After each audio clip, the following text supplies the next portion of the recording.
دی. له موږ سره نن کتاب دی چې لیکوال یې دی ډاکټر طاهر شبیر او د کتاب نوم دی انقلاب کې دهلي زده کړې په اردو ژبه لیکل شوی دی. دا تقریبا پر 207 پیجو باندې مشتمل دی. قیمت یې 300 روپۍ دی. د یو موضوع څېړلې ده، نو موږ به کوشش کوو چې پر هغه خبره وکړو. د ده کتاب زه غږیږو، د ده موضوع څېړو، په پښتو ژبه کې خبره پر کوو. نو لکه څنګه چې تاسو ته معلومه ده، انساني ذهن یا انساني فکر سوچ له پخوانۍ زمانې تر اوسه پورې بدلون پکې راځي، بدلون پکې را روان دی. دا د دې ثبوت دی، دې خواته اشاره کوي چې اولنی خلکو څرنګه ژوند کوي او د اوس زمانې د اوس خلک څرنګه ژوند کوي. نو دا ژوند څرنګه بدل سوی، څنګه بدلون پکې راغلی، پر دې باندې خبره کوو. دلته د نوم ورکړی دی چې موږ سوشل ایولوشن د نوم ورکړی دی، سماجي ارتقا، د ټولنې بدلون. پر دې باندې خبره کوو. د ټولنې بدلون د پر 3 برخو ویشلی دی چې په هغه کې اول دور دی عهد وحشت، دویم دور دی عهد بربریت او دریم دور دی عهد تهذیب. اوس دا 3 دوره عهد وحشت دی، عهد بربریت دی او عهد تهذیب دی، دا په خپله پر 3 قسمو باندې مشتمله دی. اوس موږ راځو اول پر عهد وحشت باندې خبره کوو. نو چې موږ پر عهد وحشت باندې خبره کوو، د دغه 3 دوره دي. اول ابتدایي دور، اولنی دور دی.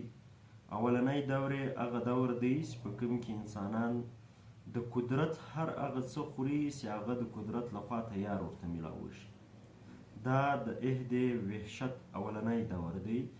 دوی په ځنګلونو کې اوسي، په غټو غټو درختو کې د دوی استوګن وي، ځکه دوی له نورو خطرناکو ځناورو خپل ځان محفوظوي.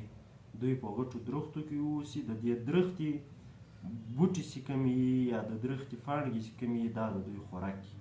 اوس د عهد وحشت دویم دور چې موږ د منځنی دور ورته یایو، دا بیا هغه دور دی چې انسانان له دې شي سره ولدېږي، دوی مایع نیسي. اوس نو مایع او اور لازم و ملزوم دي. څه ټیم دوی مایع نیسي، نو دوی راځي اور ورله پیدا کوي، د اور بندوبست کوي. اور چې دوی پیدا کړي، دوی هغه د موسم، هغه د ځنګلانو لکه د زره ازاد سي، راسي پر سیمو راسم سي، نورو ځایو د دوی استوګن چې کوم وي دا ممکنه سي. نو دریم دور چې کوم دی، هغه له تیره څخه شروع کېږي. تیر کمان چې دوی ورته وایي، چې دوی څه ټیم تیر ایجاد کړي، نو بیا دوی د نورو جاندارانو چې کوم ښکار دلته وکړي، نور جانداران د دوی د خوراک برخه جوړه شي. او د دوی دویم دور چې کوم دی، هغه له موږ سره دی عهد بربریت. عهد بربریت هغه دور دی چې انسانان د مال او زراعت سره لږ ولت پاتې سي. په هغه اول کې موږ خبره وکړه چې دوی ښکار کوي. چې دوی دا ښکار کوي، نو دا مال دوی ساتلی او دوی مال ساتي، کښو کرونده یې شروع کړل. دا عهد بربریت دی. اوس عهد بربریت چې کوم دی، هغه په خپله پر 3 حصو باندې مشتمله دی. 3 برخې دي. اوله برخه، اولنۍ برخه، منځنۍ برخه او اخري برخه. نو دوی اوله برخه له هغه ټیمه څخه شروع کېږي، انسانانو چې به دا خوراک کوي یا به ښکار کوي، نو دوی به راتله دا خوراک به پخولی. چې دوی پخولی، نو دوی به په هر شي کې پخوي و هغه ته بیا خاوره ورکه. نو هغه خاورې به بیا هغه برتن چې بیا کوم ول یا به الوشي، هغه به نه سوځېدل. د دوی اولنی دور دا رنګه دی چې دوی د خاورې لوښي جوړول زده کړل. د خاورې څنګه لوښي جوړېږي، دا د دوی اول دور وي. بیا یې دویم دور شروع کېږي. دویم دور یې دا رنګه دی چې د مشرق خلک چې کوم وي، هغه له مال مویشي سره ولت پاتې سي، دغه مال مویشي پر مخ وړي. او د مغرب خلک چې کوم دي، هغه کښت و کرونده کوي او ځایونه جوړوي، خښتي، او له دغه سره د دوی شناخت پیدا سي، دوی دا کار شروع کړي. دا د دوی دویم دور دی. او اخري دور چې کوم دی، هغه د عهد بربریت اخري دور هغه دور دی چې انسانان راځي د د اوسپنې ویلېده یا پیګلاو چې کوم دی له دې سره ولدېږي، نو چې دوی اوسپنه ویلوي دلته، نو د کارو اسانه کېدل چې کوم وي هغه د دوی دپاره ډېر ګټور شي. دوی کړنګ په وجود کې راشي، بیلچه په وجود کې راشي، نور هر هغه څه په وجود کې راشي چې هغه د دوی کار اسانه کوي. دا د عهد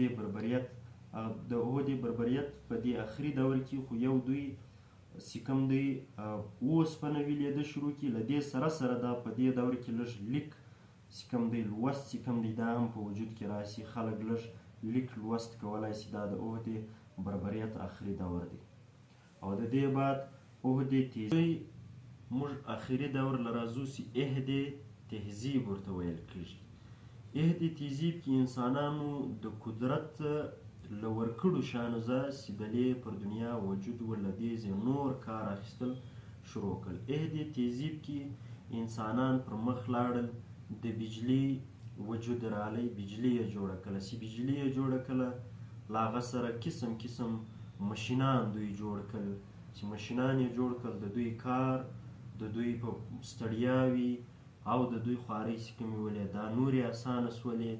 دلته بجلي په وجود کې راله، مشینان په وجود کې راله، فیکټریانې په وجود کې رالې.